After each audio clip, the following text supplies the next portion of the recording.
HP ini katanya mati total, apakah bisa diselamatkan? Dan cerita dari pemiliknya, ini headphone tuh LCD-nya kena alias tidak keluar gambar katanya. Dan udah lama nggak dipakai, jadinya mati total. Oke, sebelum Mimin cek lebih lanjut, Mimin coba cek dulu untuk ampere atau pengecasannya.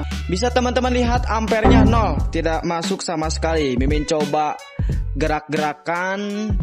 Oh, ternyata masuk nih.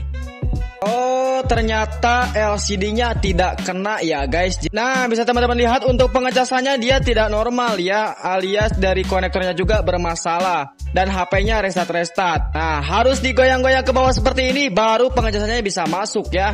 Oke, jadi setelah dilakukan pengecekan ternyata ini kerusakannya di bagian konektor dan yang kedua di bagian tombol on off. Nah, si pemiliknya bilang dirapihkan saja, yang penting handphonenya bisa digunakan kembali.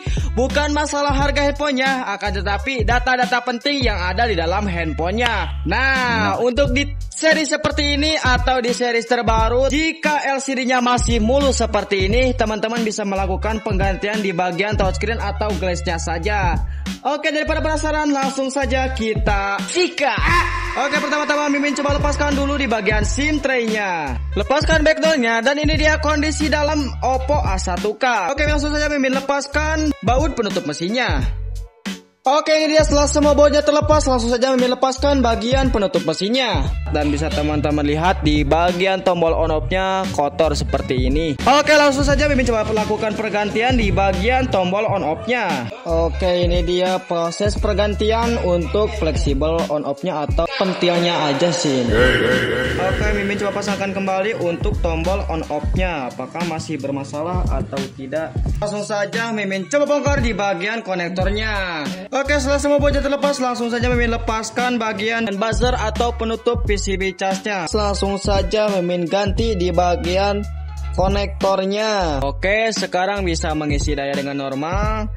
Oke, sekarang sudah terisi 3%. Langsung saja Mimin coba nyalakan si HP-nya. Oke, setelah masuk ke menu, Mimin coba tes dulu di bagian sentuhannya.